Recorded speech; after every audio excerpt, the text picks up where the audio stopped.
海货侠真的太小气了，它的线下卖场你进去看，20个人左右的团队，就缩在一个30平方左右的地方，既要陈列商品，又要大家伙在那里工作销售，还要留经理的2个办公室，还有3、4个财务窝在一个丁点大、巴掌大的地方，太挤了。这不，他们也发现这个问题了，在本周扩大了，变成了3倍左右大的地方。这你一看，商品陈列变得很舒服了，你是13还是14还是15都清清楚楚的，客户检测也变得方便了。那你长长的一排，大家都很舒服，检测起来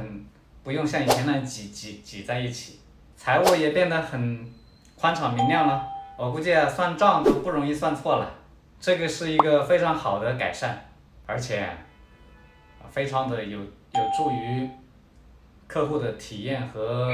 销售的提升。手机行业扫地僧，熊大点评最中肯，欢迎大家点个小关小注。